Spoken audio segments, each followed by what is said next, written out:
Alright, we're back. After history class, I wait until the other students have completely filed out of the room before stopping by the professor's desk holding the contraband book of the oracles under my arm. I've read the entire thing cover to cover, learning as much as I can about the oracle in history. Unfortunately, as fascinating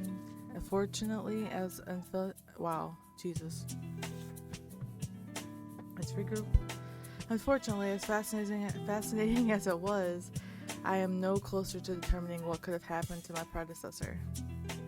Ah, Miss Adonis, did you enjoy your reading? I hope it was enlightening. Yes, I found it fascinating. Have you read the entire thing?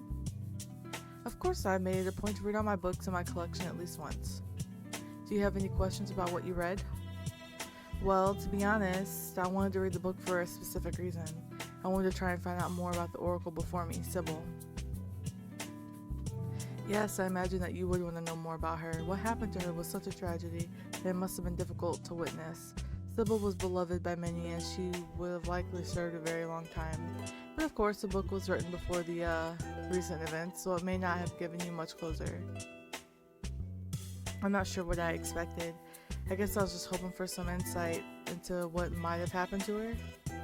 That's understandable. I gather the matter is still under investigation by the council. They do not know yet the circumstances by her death, but with their many resources, if it can be discovered, they will do it. Do you really think so? That they'll find out what happened? What did she say to you? Professor Mordane leans forward in his chair, fixing me with a look so serious I'm taken aback. What?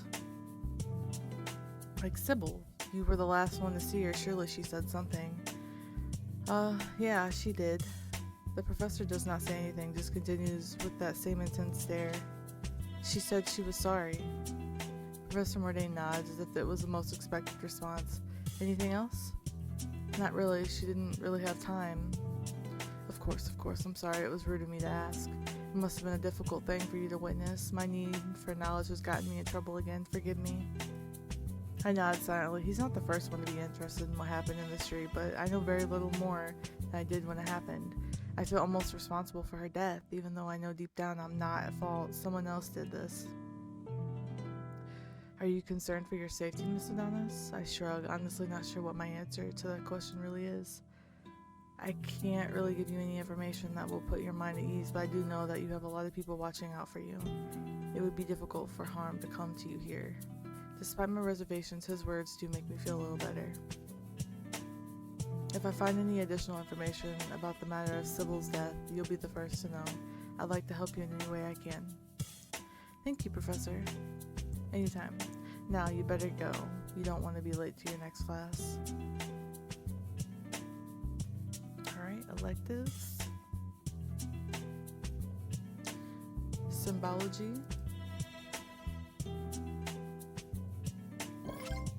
Alright, go logic. Let's go.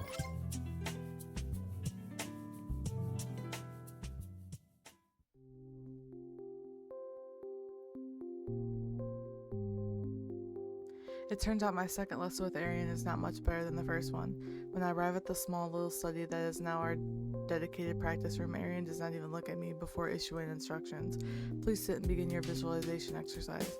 Start with the number 1. Do not stop until I told you that you may do so. Numbers again.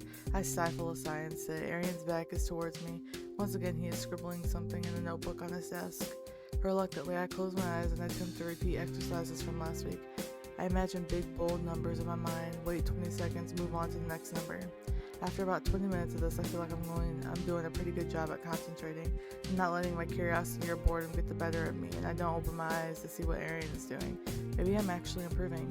Your mind is wandering, Miss Adonis. My eyes do open this time, and I can't help it. Arian has not moved from his position at the desk. How does he know whether or not my mind is wandering? Are you reading my mind or something? That is of no importance to you right now, Miss Adonis. All that matters is that you complete your exercise. How long am I going to be visualizing numbers? When do we move on to other stuff? When you have sufficiently managed to keep your mind focused on a single task without interruption. But isn't he the one who interrupted me this time? I was doing fine until he decided to speak up. Currently, your mind is weak, probably in part because of the human blood. I am not unreasonable. I do not expect you to reach my level. I do, however, expect you to complete simple tasks that a child could do, something it appears you are incapable of doing at the present. My mouth tightens at the insult. I can feel anger and frustration bubbling up inside me. Not only is he arrogant, but he completely underestimates me before he's given me a chance. Am I wrong, Miss Adonis? He is looking at me now, an expression that I swear is almost challenging, as if he's daring me to contradict him.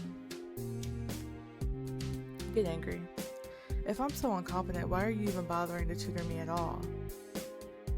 Because it is my duty as Professor Balin's assistant. He has tasked me with this challenge, and when I have a task, I succeed in it. It's that simple. So you don't really care about me. I'm just some sort of challenge for you to conquer. I do not see why this is surprising, Miss Adonis. Everyone should aspire to overcome their challenges set before them. It has nothing to do with people or emotions. You're a real delightful person, you know that? He looks at me blankly, and I wonder if he even knows what sarcasm is.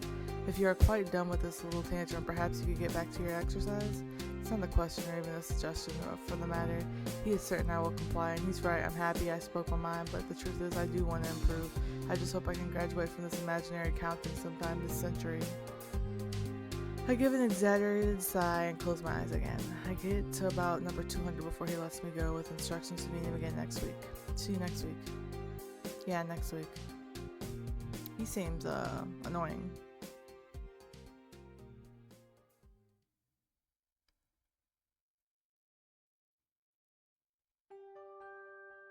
Everyone take your seats. Professor Balin's voice boomed across the large classroom, and all the students hurried to their seats. No sense in defying a siren, I guess. Last week's exercise and concentration went well, so today we'll be expanding upon that. This time you'll be paired into groups of two.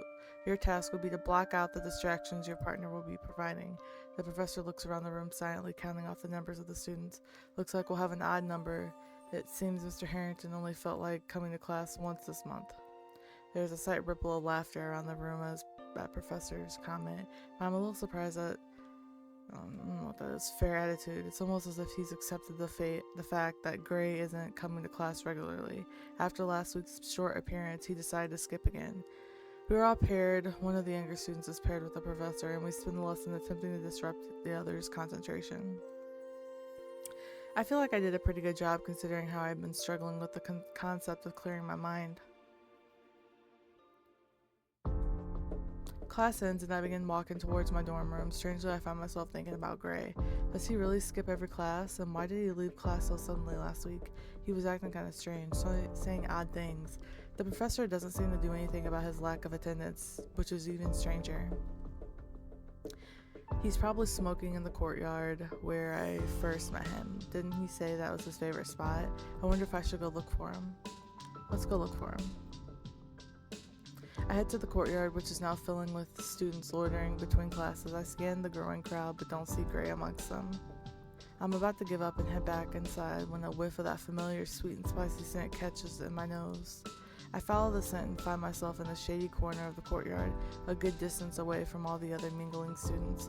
Sure enough, Gray is there, surrounded by his usual cloud of smoke. He looks like he's even more tired than when I saw him last week.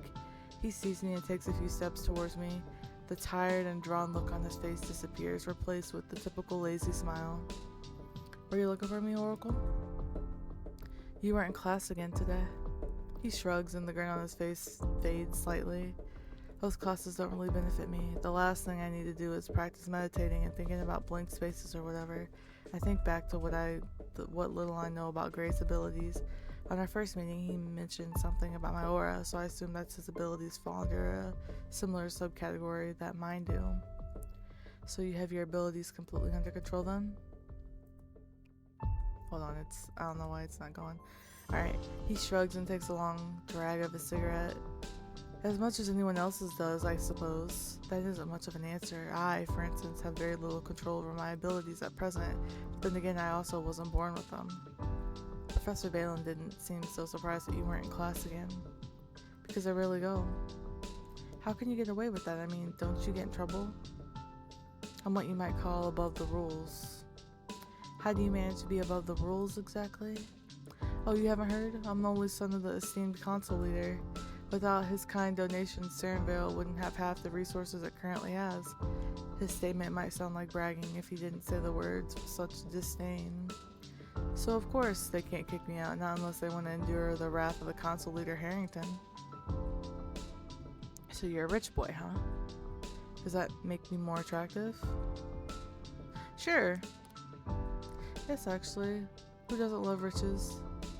Not very many people. That's why my dad gets whatever he wants. I can sense a bit of resentment in his tone and think it might be time to move away from the subject of money. Do you get along with your dad? Don't see him much. He's far too busy to deal with me. Why do you think he sent me here? What about your mom? Don't know, never met her. Oh, I'm sorry. I didn't mean to pry. It's nothing. I can't really have feelings about someone I never met. My dad never talks about her. She might as well have never existed at all. I never really knew my parents either. Oh look, something else we have in common. The grin returns to his face, but it doesn't quite reach his eyes. Anyways, why are we talking about this? There's much more interesting things we could talk about. Such as, how about you meet me tonight by the fountain? There'll be a beautiful moon in the sky. We could have a nice conversation alone, away from all this noise. Are you asking me on a date? Call it what you like, just say that you'll go. I pause, not quite sure how to respond. I already have plans to meet up with Rayla tonight to discuss the creepy note. I can't miss that. But I'm tempted. I'm definitely tempted. Playboy or not, Gray has my interests. However, this particular meeting will have to wait. I have plans with Rayla, not to mention that I'd be breaking the curfew. Tempting offer, but I'm not sure sneaking out in the middle of the night is the best idea. The curfew, of course. My apologies. I guess I can come across a little strong for someone so innocent. I'm hardly innocent. Oh yeah? Tell me more about your ways of hardly innocent. I roll my eyes, but find myself smiling at his boldness nonetheless. I'm headed back to class. I just wanted to make sure you were still alive. So you were looking for me. I turn on my heel and start walking back to class, waving over my shoulder. He calls out to me as I walk away. You don't have to play hard to get, you know. You've already got me. Ooh. Fire. It takes a lot of effort not to look back. I keep walking, wondering how one person could be so annoying yet so alluring at the same time. Time for today's elective class.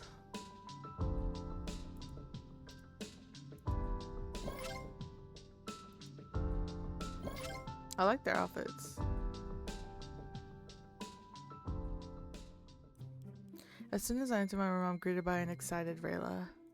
You're finally here. Are you ready for some detective work? I finally finished my interrogation. Every single person on the floor. Whew. Wow, you talked to everyone already? You bet. It took a while, but I found the person who submitted the blind item to the scryer. And I should have known it was Camilla, a fellow dryad from a different grove. Us dryads can't help talking, but Camilla isn't especially gossipy. What did she say?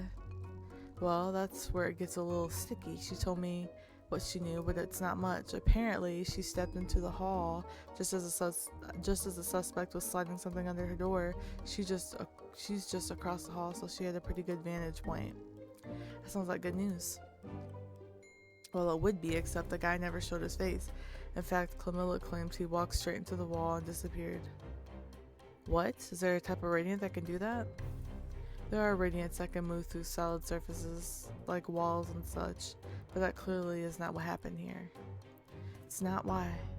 Because the suspect walked straight into our wall, meaning he would end up in our room.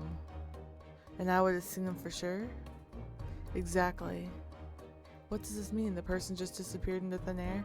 Impossible. There's no race of radiant that has that ability to disappear completely.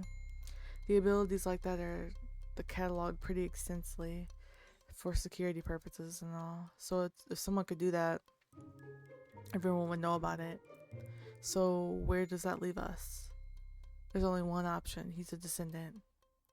One of the ancestors of the gods. Do their abilities not get tracked? Not in the same way, because godlike abilities sometimes manifest themselves much later in life, or not at all. Sometimes descendants don't even know what kind of abilities they have until they accidentally destroy an entire classroom or something. They're supposed to register themselves, but that doesn't always happen right away. It's likely the person acquired their ability recently. So it seems like we aren't going to have much luck finding this person based on their ability. Oh no, I think we can figure this one out. There's only so many descendants currently enrolled. We just need to do some digging. Is there a list of currently enrolled students? Maybe we can narrow things down from that. Well, of course Professor Balin would have one, but there's no way he'd ever share that information with a student. And we can't forget trying to break, and we could forget trying to break into his office. It's got way too many magical locks in it. Is there anyone else that might have access to those records? A teacher, maybe? Not a teacher, but oh my goodness, I bet I know who would have it. Who? Arian. My grouchy tutor? Yes, he's Professor Balin's assistant, remember? He has access to most of the school's records. And you think he'd give you those records? No, I think he'll give you those records. I don't think so. But he hates me. Are you sure about that? Pretty sure. Well, regardless, you are the only one that has access to him. Since you know him personally, maybe you could just ask him. Use your willy charms. Somehow I'm not sure he will do that when I ask. If you can use your charms... Hold on.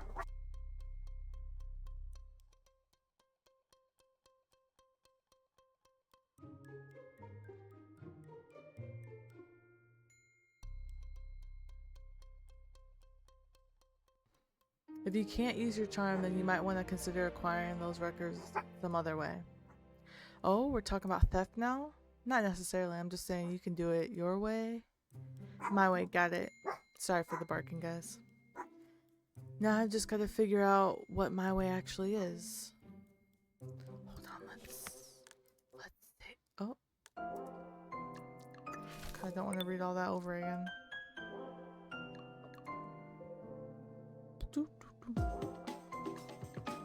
What are we gonna do this weekend, guys?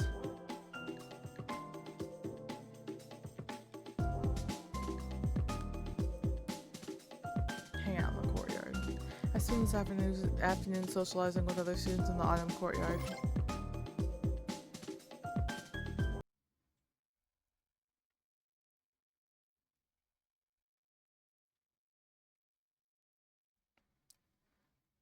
Black screen.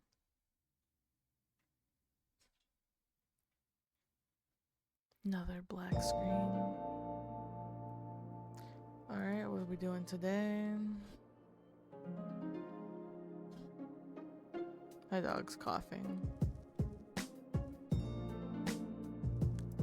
Work on the control thing.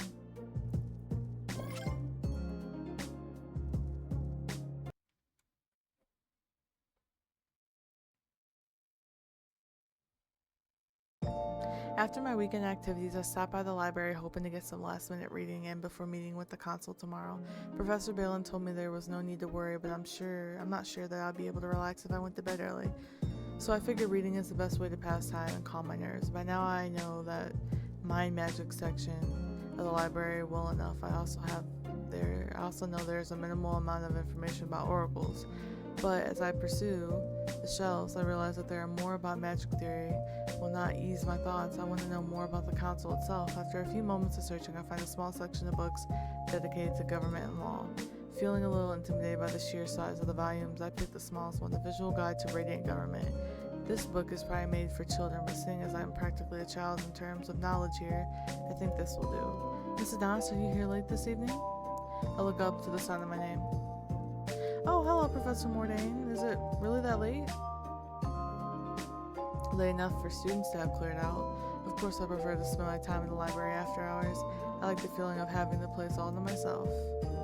Well, I suppose I should wrap it up soon if the library's closing. What are you reading? I look down at the childish book in my hands. It's probably more pictures than words. I suddenly feel a little silly. Oh, I was just doing a little research. I have a meeting with the consul tomorrow. You do? Well, that's an excellent reason to stay in the library so late. Although I'm not so sure that book will give you the best information. He smiles at me. I instantly know he's not making fun of me. He's far too nice for that. If you're still willing to research, I may be able to help. The books in the main library are curated to include only the essentials needed for standard courses here. However, we both know your situation is anything but standard. The old library has a broader selection, but it's locked to students. It's fairly closed to curfew, but I could let you in to pursue the books until then. Would you get in trouble? No, teachers are allowed to use the library at their discretion. Just be sure you don't stay past the curfew. Oh, okay. Yeah, that would be helpful. Thanks, Professor. Anytime. You know you have my support. Shall we go? The old library is located in the unused wing, locked behind large wooden doors inside. It's dim and dusty, but obviously still maintained. It seems strange to me that all these books would be locked away from students. Is there something here that they don't want us to see? Here we are. All the knowledge that you could want. Unfortunately, you still won't find much information on oracles, but there are plenty of other exciting materials. I'd recommend you start on this end. He points towards the back of the large room. I'm afraid I must return, but you're welcome to stay here until curfew. The door will lock itself on your way out. Thank you for your help again. Just ace that interview, Miss Adonis. That's all the thanks I need. He gives me one last solid wave and disappears into the hallway.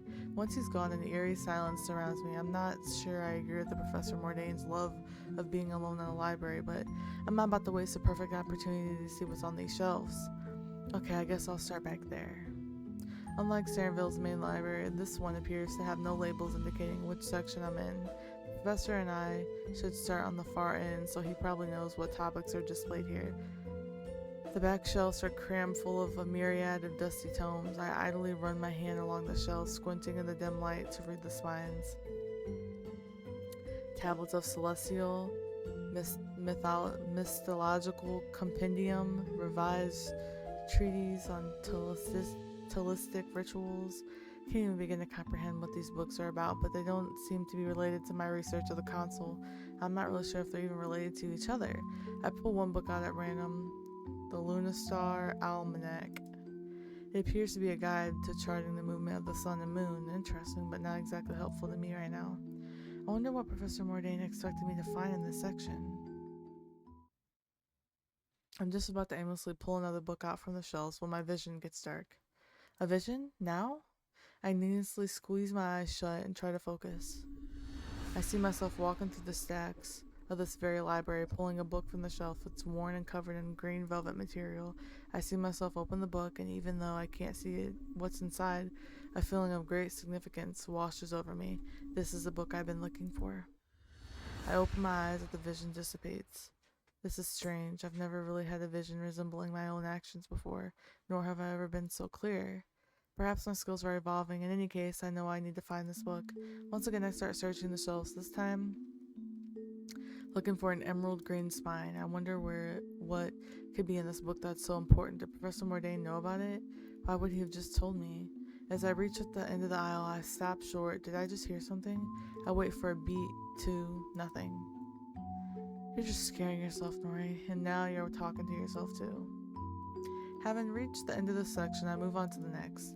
Okay, now I'm sure I heard something. It sounds like breathing. I stop again, listening intently. Nothing. I might be imagining things, but I feel uneasy all the same. However, I can't give up my search yet. I need to find this book. I chicken my pace. Wow, I said chicken. Y'all. I quicken my pace, but the hairs on my back and my neck are standing up. Maybe if I concentrate on the book a little, I picture it in my mind. I use my newly developed visualization skills to conjure up an image of the book for my vision.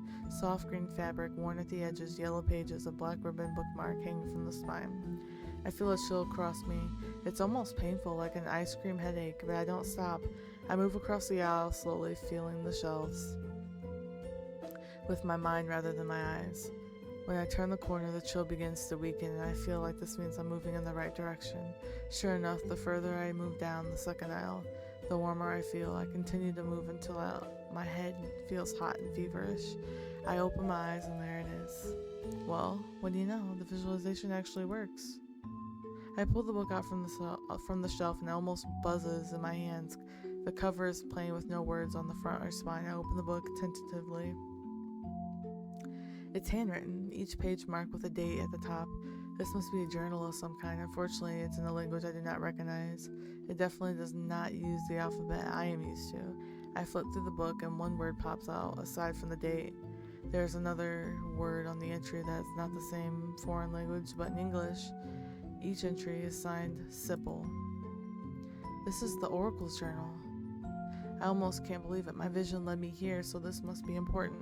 Only, what was it doing here in the old library? How did it get here? Suddenly, I hear a thunk coming from the seating area. I reflectively slam the book closed. Ugh, that was so much louder than I intended it to be. If there is someone in the library with me now, they know exactly where I am. Whatever it is, it's closer to me now, but where? Shoving the green book in my bag, I start moving towards the exit. My steps are quick, but I am not running. Whatever is here is stalking me like prey. Running may be a bad idea. The sound is so close to me now, I can almost feel the breath on my neck. Okay, now it's time to run. I take off in a sprint, barreling blindly towards the massive library doors. The sound never leaves me, as if I'm disembodied creatures riding on my back. I throw my body against the exit and spill into the hallway. The doors close behind me with a low thud. The instant they close, the breathing sound stops as if it was cut off with a knife. What was that? I sit on the cold hallway floor for several moments, trying to process what just happened. I feel disoriented. Was there really anything there? Surely I didn't imagine it. It's late. I better get out of here. That was creepy.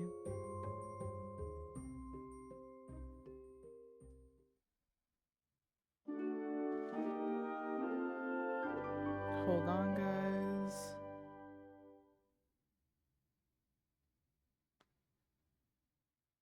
Okay.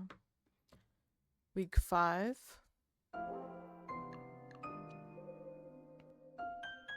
Well, let's choose the electives and then we'll stop. Chanting, calligraphy, geomancy, duology. Okay. Well, I guess we'll keep playing. Just finish this little elective. Let's check our quickness isn't good. But we're not doing anything really with composure or... Alright, let's read this. Well, this is it. It's time for my first meeting with the consul. I'm not sure I am nervous because I'm afraid my skills aren't adequate or because of the stupid note implanting suspicion into my brain. It's silly to be scared of what the note said, isn't it? It's not like they're going to kill me or kidnap me. Professor Balin will be right there with me, and that thought is the only thing that's comforting me right now. The headmaster leads me to the club hall, which is pretty deserted on a Monday.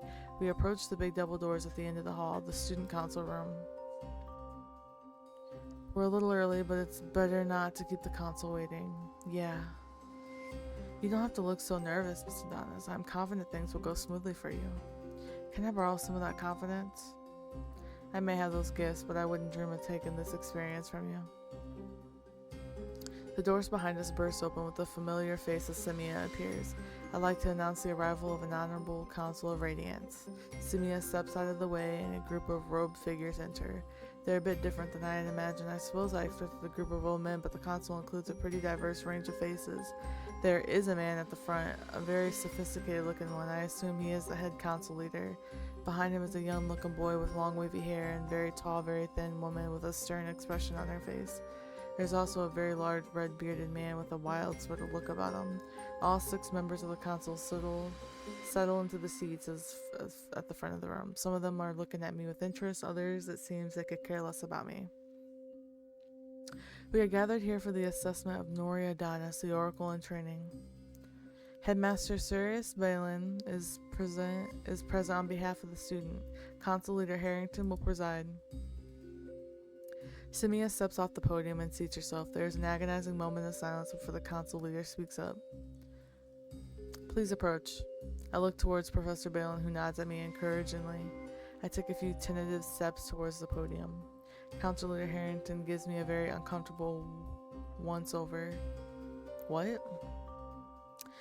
I'm suddenly tempted to turn around and run out of the room, but my feet remain firmly planted. I lift my chin up and gaze back at the man. Sirius, how do you feel that your student is progressing? The headmaster does not hesitate to answer. Miss Adonis shows great tendency and optimism. She has taken her new life in Sarenville much quicker than expected, which means she is highly adaptable. I am confident she will do well in whichever path she may choose. The council leader frowns a little, at least at the end statement. Perhaps he doesn't think I have the right to choose my own path. Very well, then let's begin our assessment. Zelna, the tall, thin woman next to him, stands up and approaches me. Her stern face makes me want to step further away from her, but she speaks. I find her voice to be very soft and kind. It's the complete opposite of her appearance. You don't seem to be able to focus on any one area of study. Spreading out your knowledge evenly can produce a competent oracle, but will you really have mastered any of those skills? There's an old saying from the humans, I believe, a jack of all trades is a master of none, but oftentimes better than a master of one. I'm not sure I subscribe to this line of thinking. As a generalist, you may be able to do many things adequately, but will you never truly shine? This is something I'd like you to think carefully about as you continue your studies.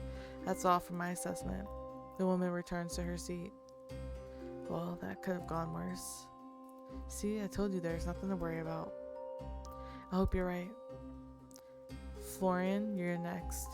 The young-looking boy with the fabulous hair approaches me with a big smile on his face. He smells very good, like a bright forest meadow, floral and woodsy at the same time. I wonder if he is a dryad like Rayla. Hello, I'm Florian. It's nice to meet you, Nori. How are you getting along? We do not have time for small talk, Florian. Of course. Now let me see. Florian walks in a complete circle around me, inspecting me as much if I were a priceless artifact he is thinking of purchasing. It seems you have put a lot of efforts in your arcana skill. It's clear you're serious about sharpening your skills as an oracle. Maybe before you moved in this direction, following this path, you could make you a divine seer and aid the great council. However, great power has its limits. There have been those that strayed from the path of greatness into madness.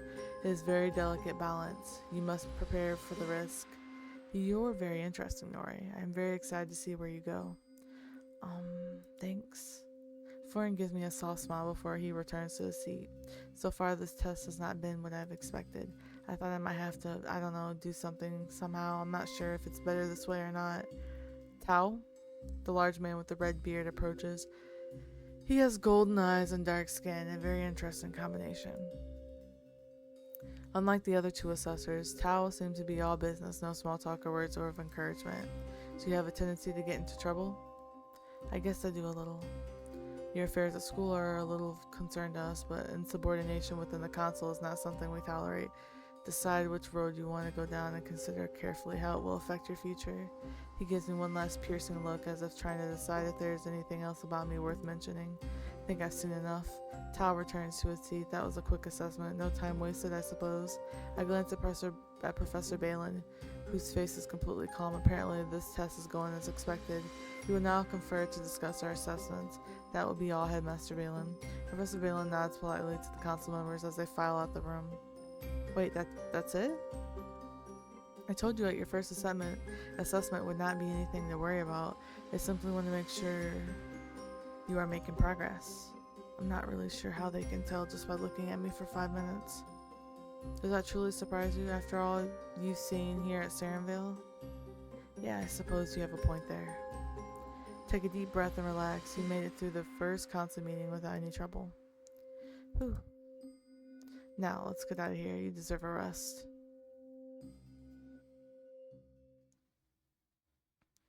Alright, that was interesting. Alright, now we're gonna stop. Let me save. Alright guys, thank you for watching and I'll catch you in the next one. Sorry for all the interruptions, but that's just how it is on this channel. But thanks for watching everybody. See you in the next one.